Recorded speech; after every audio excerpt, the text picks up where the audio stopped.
The deepest defeat suffered by human beings is constituted by the difference between what one was capable of becoming and what one has in fact become. Ashley Montagu was one of the great humanists and intellectuals of our time whose research and writings helped launch or contribute to significant social movements, including the emancipation of the disabled through his book, The Elephant Man, and the women's movement through his book, The Natural Superiority of Women. So when I hear his words, I think to myself, what would people think of the potential accomplishments of a young Randall or Gareth, and whether their accomplishments would meet or even potentially exceed expectations? So I thought I'd share with you a little bit of history, which I think my own personal history, which is a bit unusual and probably made it difficult for anyone to try and figure out what I might be capable of becoming. Certainly by any statistical norms, being born a biracial baby on, of all days, September 11th, 1970, to an unwed white Irish Catholic mother and African-American Jehovah's Witness father in a small village outside of Monticello, New York, and being immediately given up for adoption did not really set the stage for the highest expectations. Unfortunately, interracial marriage was actually still illegal in several states, so my mother was forced to, through the societal pressures and through her parents, to give me up for adoption. I was then adopted at the age of 2 weeks by a white Jewish couple who were in New York but who were from Chicago. They were professors in neuroscience. They also already had a biological son, my older brother, who's currently a professor at Columbia in New York. So by the age of 13, curiosity had taken hold, and I began what was to become a 2-decade-long journey in search of my birth parents. And for those of you who don't know, it's very difficult for adoptees to find their birth parents. So it's all the more surprising than when, after all of my fruitless efforts, I was reunited with them 12 years ago through, of all things, modern day, a website, adoption.com. And not only was I find out that they ended up getting together and getting married, they had another child, my full sister. And we've since had the most amazing relationship. I convinced her to come to the University of Michigan, and then she ended up just graduating now from Albany Law School and is practicing law. So people sometimes ask me, why do I care about these issues of diversity? And I say it's pretty easy for me. I'm a black, white, Jewish, Irish, Catholic, Jehovah's Witness who plays the violin. And used to have a big afro, so I have no choice but to do this work that I do. So unfortunately, I had a pretty tough rebellion period. And after having been reunified with my birth parents, I began to kind of study this because I like to quantify these feelings. And I did have a sense of kind of isolation. And so I wanted to try and get a sense, was there a support group? Was there a kind of other people, especially young people, who had kind of been through this situation that I had been through? So I actually pulled up kind of what I call these adoption odds, the odds of there being someone that I could talk to who had this similar experience. And I'll kind of go through this so that you can get a sense of it. So one of the things, of course, is that interracial adoptions are very rare. And actually in the history of the United States, there were only 12,000 total black children adopted into white homes before 1975. And there was only 1 year where adoptions, interracial adoptions, doubled. And that just so happens to be the year of my birth, 1970. So just the odds that I would have been born in that particular year was necessary, really, for the entire course of my life to begin to unfold. So when we look at this, we see total blacks adopted into white homes. So basically what I went back to my birthday and I tracked and said, how many people would have been in this similar situation? So we actually had 40,000 total blacks who have been adopted into white homes since I was born. They're basically less than 1% of all adoptions or interracial adoptions, even today, and we could spend all day talking about the reasons for that. Then I was adopted into what people refer to as a blended home, which means there was already a birth child in the home. And that creates a different dynamic, unfortunately. And so I was adopted with my adoptive parents' birth child, my brother, in the home. And that's about 1/4, so about 10,000 of black children who were adopted into white blended homes. Then I, of course, searched for my birth parents, which is about 4% of adoptees, which brought me to about 400, and successful reunifications, unfortunately, are only about 1% of all adoptees who search, which unfortunately brought me down to 4. But then on top of that, which is even more rare, I was reunified into a blended home, where, in other words, my birth parents had another child, my full sister, but who grew up with them. So, of course, her relationship was much closer to them than mine is, since I was only reunified with them when I was around 30.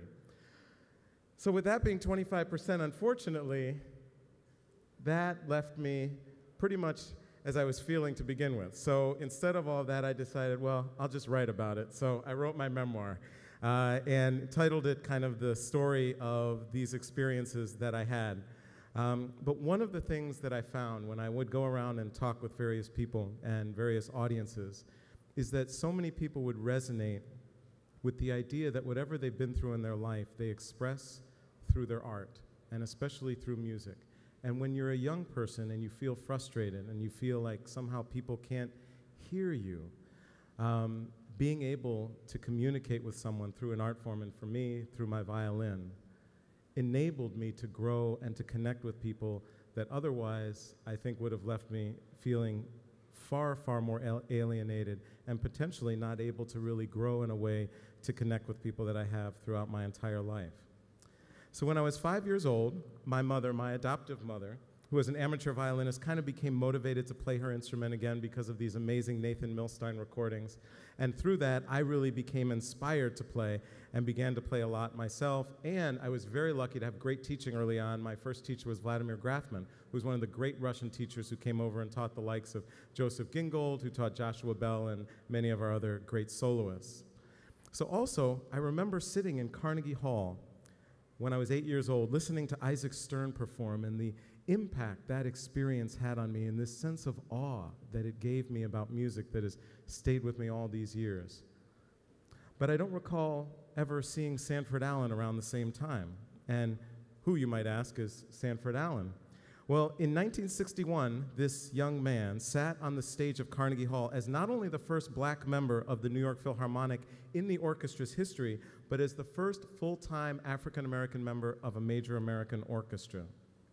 So when I was 10 years old, my family moved from Manhattan to Hershey, Pennsylvania, a drastic social change for me at the time. And where I began at the 92nd Street Y in New York, I continued my studies through the Peabody Prep in Baltimore and served as concertmaster of the Harrisburg Youth Symphony. I then spent my junior and senior years at the Interlochen Arts Academy, my introduction to Michigan, and after that began my tenure at Penn State, where I was concertmaster of the Penn State Philharmonic, and then went on to complete my bachelor's and master's degrees at the University of Michigan. And in all of those musical environments, I was the only or one of less than a handful of people of color. And also, interestingly enough, it wasn't until I was working on my degrees at the University of Michigan that I first learned that there were any composers of color. I literally went into a lesson one day and my teacher said, would you like to play some music by black composers? And I was actually a little put off. I was like, I'm a serious violinist. You want me to play some jazz or, something like, what's going on here? I'm like, I want to be taken seriously. And he kind of laughed and he starts pulling these volumes of works off of his shelves. And it led me to this incredible expansion of music that I had otherwise never been exposed to. And it led me to question again, why had no one told me about William Grant Still, Coleridge Taylor Perkinson, David Baker, Joseph Boulogne St. George, an Afro-French contemporary of Mozart's, or the countless other composers of color whose accomplishments litter the annals of the classical music repertory? Why had no one told me about George Polgreen Bridgetower, a well-known black violin virtuoso who was good friends with Beethoven and who premiered Beethoven's famous Kreutzer Sonata with him in 1803 in Vienna, and for whom Beethoven wrote the work, which is why when you go to the original manuscript it says Sonata composto per il mulatto. Why had no one told me that the great Frederick Douglass played the violin, or that his grandson, Joseph Douglass, was the first black violinist to tour the United States as a recitalist in the early 1900s. The violin you see depicted here. Oops. All right, I just lost my place, but I just want to give you, there we go. There we go. The violin you see depicted here belonged to Frederick Douglass, and it was donated to his museum by Mrs. Joseph Douglass. And so it was within the context of these questions and immersion in the incredible music which I had been exposed to, combined with the lack of people of color I would see in the audience or on stage when going to orchestra or chamber music concerts, that led me to founding the Sphinx Organization, where I literally came into a lesson one day and shared with my teacher that I had this idea. It was also around this time that I kind of began to think about some of the feedback that I would get as I was growing up and playing the violin. And instead of people commenting and kind of connecting my music to my own cultural heritage, they sought to distance me from my own cultural heritage. And oftentimes they would say directly to my face, or certainly to others, well, Aaron, you know, he's not really black, because black people don't play the violin, and they're not really into classical music, so that doesn't really make any sense. So he's not really black. And that led me to writing the title poem for my book of poetry that I did want to share with you, which is entitled, They Said I Wasn't Really Black.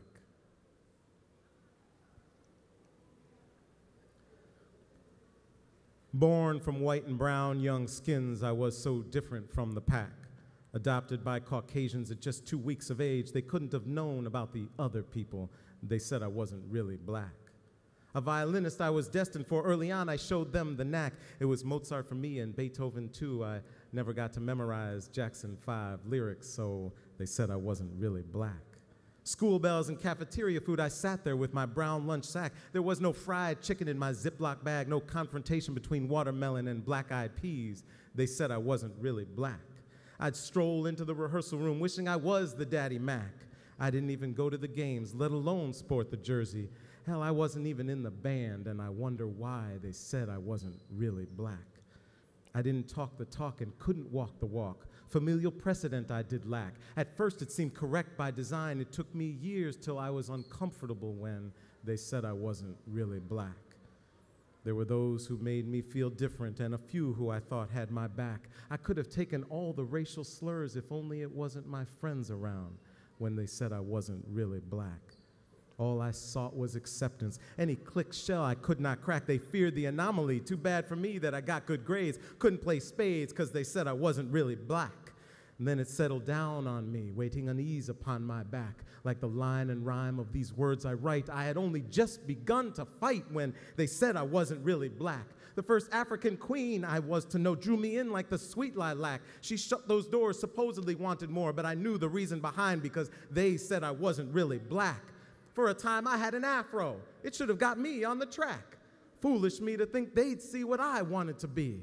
Why did they all have to agree? My skin was just a racial ghee. Hopelessly, eventually, they said I wasn't really black. I'm glad I found out that they were wrong. I ain't born in Uncle Tom's shack. I guess they wish the color was not what it is, but what they wanted it to be when they said I wasn't really black. I have come to terms with what I cannot fight. I yearn no longer to attack. The title I sought without emerged from within. There was serenity and complacency while impervious to chagrin when they said I wasn't really black. Every moment I burst with pride. I toss a memory in my sack. Their jibes ebb like the tide as I open the floodgates wide. It was quite a ride. Over now, save the rare aside. I wish I wouldn't have cried. I kind of hope they lied when they said I wasn't really black.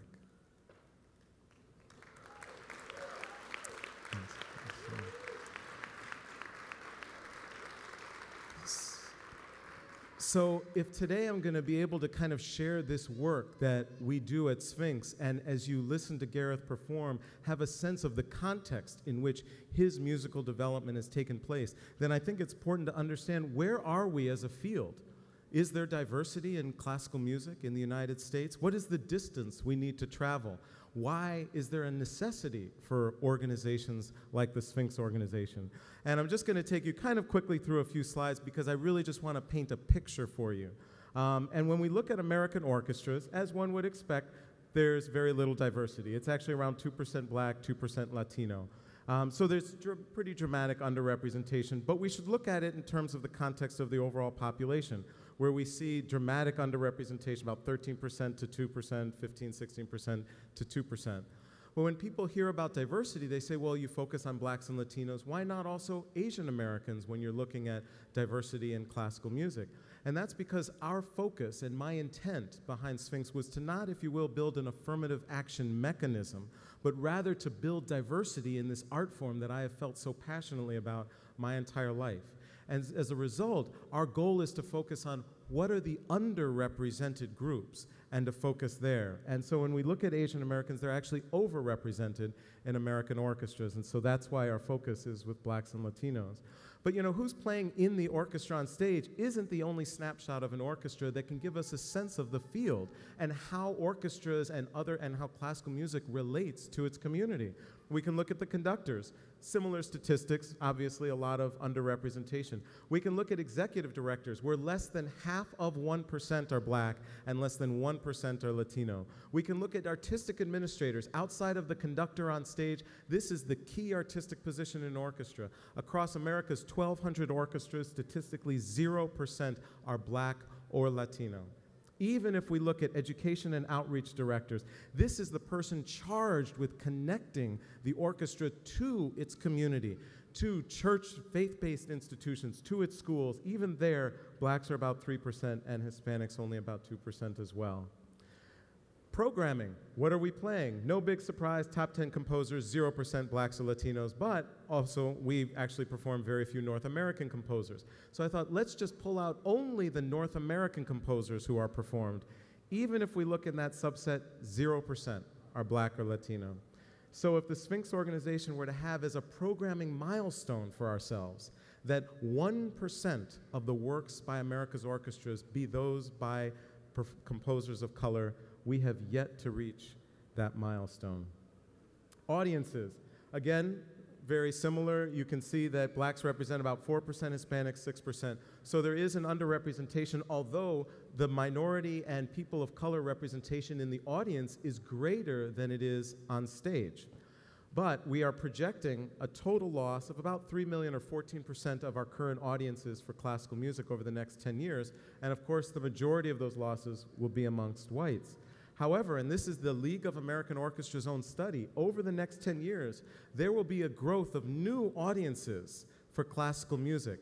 And over 1 million of them will be from people of color, especially from the Latino communities. And the result and the conclusion of their study was that non-white minorities will drive the vast majority of gains in classical music audiences. So those institutions that engage composers of color, that engage artists of color who are excelling like Gareth, are those that are going to be positioned to be most successful in the future. Music education, I won't even kind of paint all of the numbers in these slides, but the results are very defined, and really the argument is over. When you look at advanced degree, when you look at income, when you look at academic testing, SAT scores, English and math scores, those who have not just exposure to music, but actually the ability and the opportunity to develop their musical training on a particular instrument do significantly better than their peers who do not. And again, this is just kind of a series of various bullets, again, that continue to outline and to describe the impact that arts involvement and arts engagement has for our young people. And it's so important that all of us in the community cry out when the arts are cut in our schools and in our other public institutions. So with that kind of texture of the environment in which we operate, the underrepresentation that exists, this is about just a 9-minute overview video that is shared from the perspective of some of the students that we've reached through Sphinx that will give you a sense of the scope of the programs that we have, that we believe are already having an impact and that we need to have more of moving forward in the future.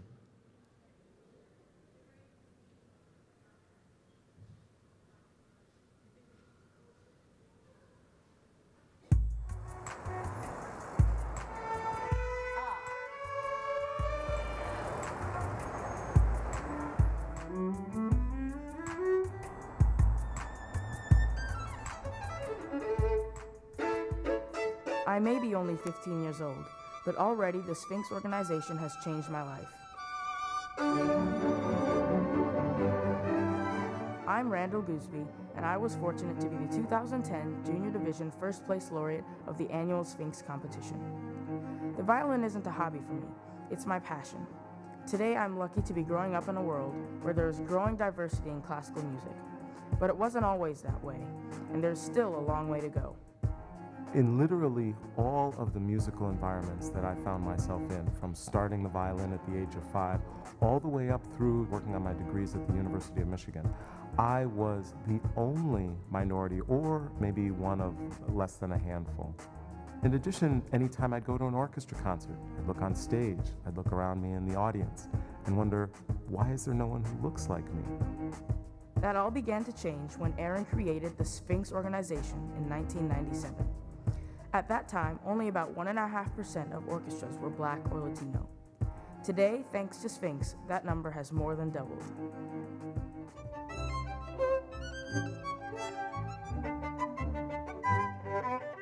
The earliest alums grew out of the first Sphinx competition, the flagship event of the Sphinx Organization. Sphinx has meant a lot to me in my professional career. The Sphinx competition was one of the first opportunities I had to try and make my mark as a musician and to really gain an experience that no other program or competition could offer. The level of talent is wonderfully high, and I've heard some first-class young players who are destined to go far in the field. They are accompanied by the remarkable Sphinx Symphony Orchestra, the first and only professional Black and Latino orchestra in the world. Sphinx supports its participants in many ways. Our artists have gone on to bring incredible contributions to our field. Every year in our nation's capital, we celebrate extraordinary musicians of color with the highest honor that Sphinx bestows, our medals of excellence. Laureates perform as soloists with major orchestras, and through the creation of new and exciting chamber ensembles, Sphinx is introducing its talented alumni to the world.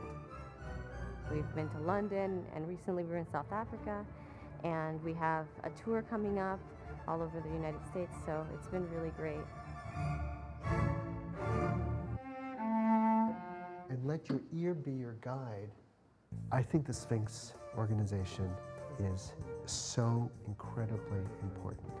What I love about this organization is that it tries to achieve in our society an equilibrium of people who are incredibly talented and motivated to be part of every aspect of our society, including musical society. Talent does not pick demographics. We've been able to have a tremendous impact here in the United States. And as we looked at some of the opportunities for our artists, we began to even look across the seas and abroad. Sphinx UK is Southbank Centre's first international partner. As we've looked abroad at various potential partners, it all comes down to 3 or 4 great projects around the world, of which Sphinx is one. Well, I think it's magnificent. Music is an international universal language, and I think there has been for a long time an idea that certain music is the preserve of only certain people. So I think it was great to see those stereotypes crushed, but also wonderful to hear beautiful music. This kind of change starts with education, a critical part of everything Sphinx does. So many studies really advocate for arts education, music education in school because of the positive effect that it has on academic achievement and scholastic aptitude. The arts are great for them. They spark intellectual curiosity and they spark creativity. With that in mind, Sphinx has created Sphinx Stars, a competition to showcase Detroit's greatest talents in all musical genres and cultural backgrounds. The Sphinx Overture program introduces young people in underserved communities to violin performance. Instrument usage and lessons are provided free of charge. I have never heard violinists play that in my life. That was weird and crazy and fun all at the same time. I'm really glad that there's the Sphinx program because instead of being home watching TV, we're here learning something. The Sphinx Organization has shown young people that anything is possible. find your notes from the preceding note. Helping to further those dreams, the Sphinx Performance Academy provides an intensive summer education program at Sphinx partner institutions in Chicago and in Ohio. The Sphinx Performance Academy is a tuition-free summer music program for minority youth aged 12 to 17. They get instruction in private lessons and quartet playing, and it culminates in a final concert on the last day of each program.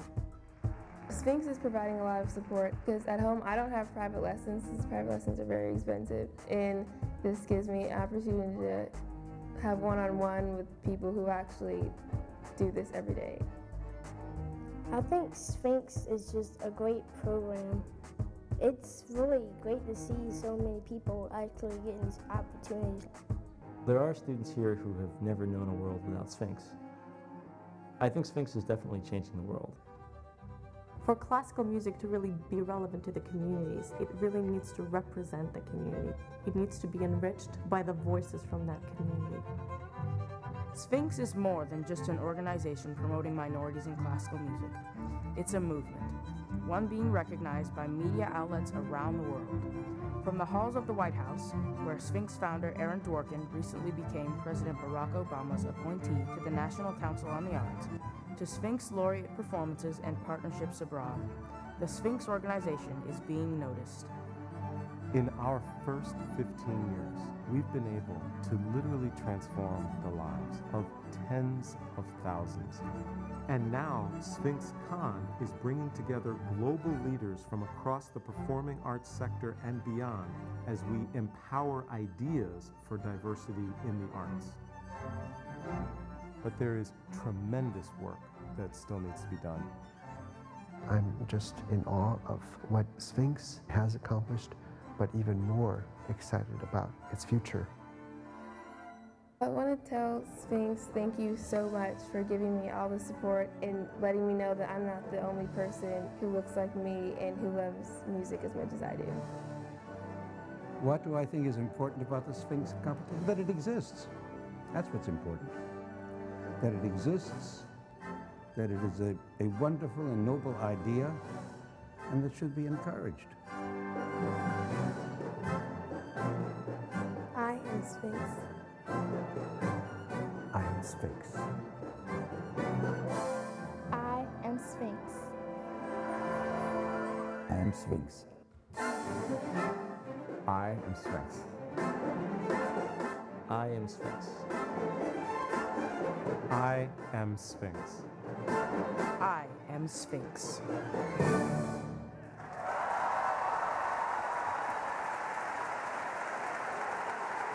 Thank you.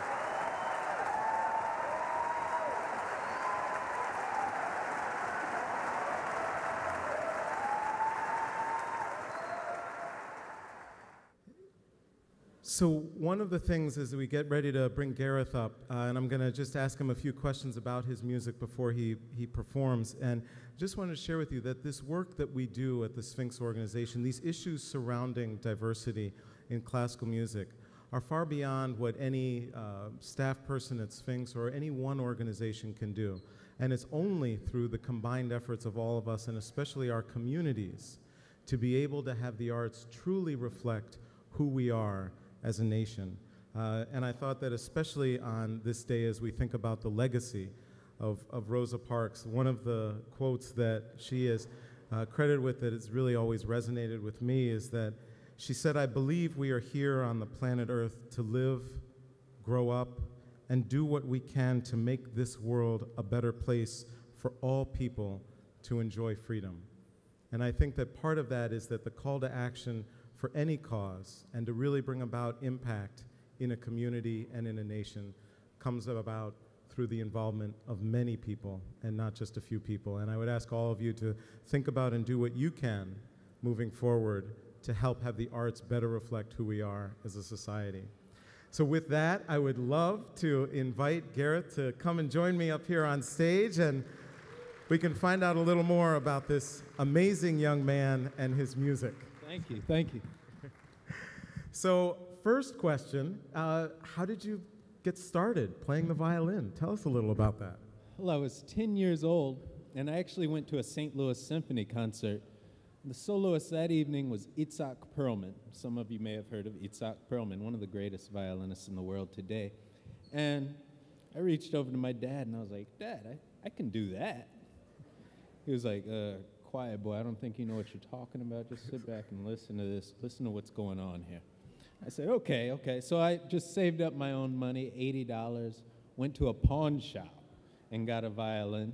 And this is a nice little upgrade from the pawn shop violin, of course, but since then I've upgraded myself to a very nice violin, which I also want to show you briefly if I can later. Great. So you kind of, you practiced hard, you did all of this work, and then you heard about, kind of the Sphinx competition and you came. Can you talk a little, what was that experience like for you? And was it intimidating? Was it daunting? Did you meet people? Kind of what did it mean for you and your sense of your violin?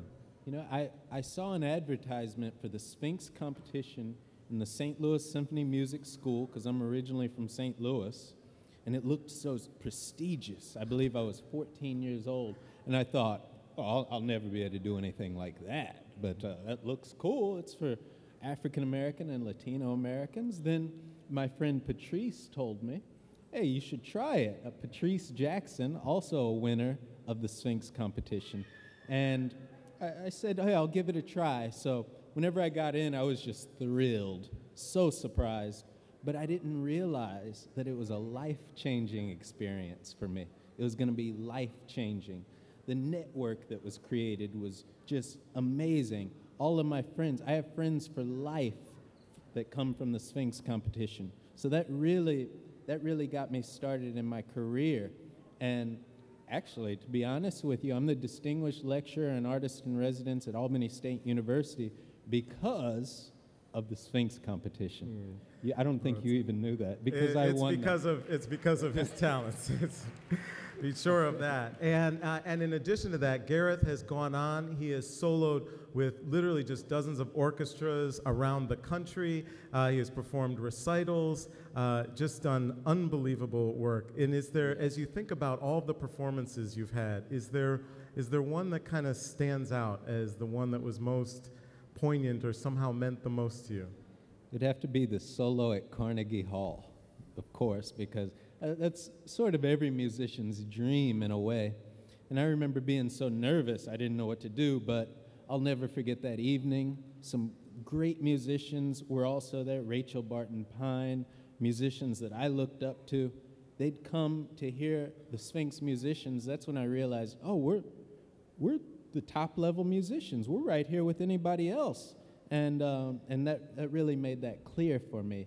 So that was a very nice step in the career. Cool, great. So maybe one last question, and then you can tell everyone about the pieces that you'll perform. But you are performing on literally history.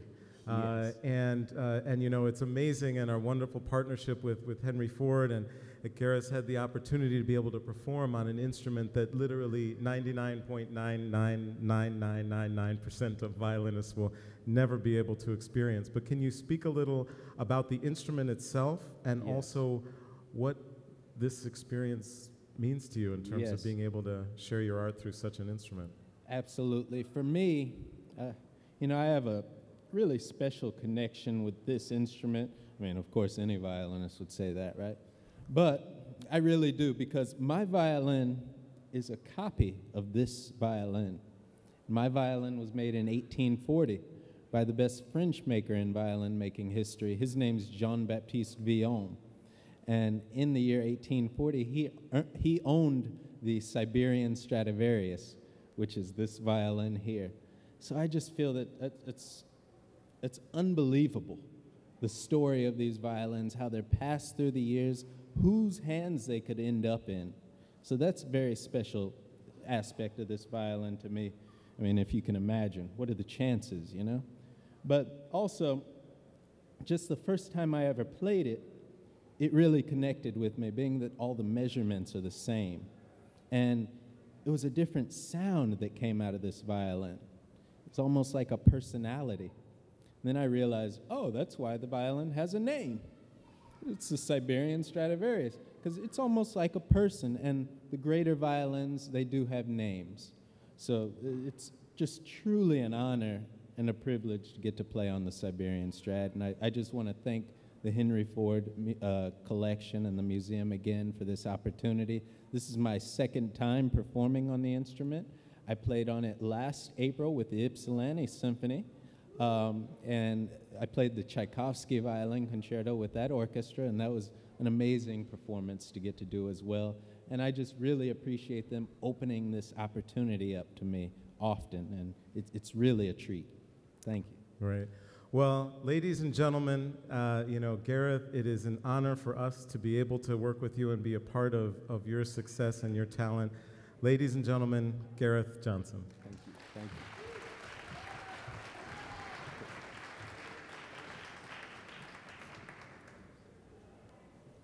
The first piece that I'll play is by Johann Sebastian Bach.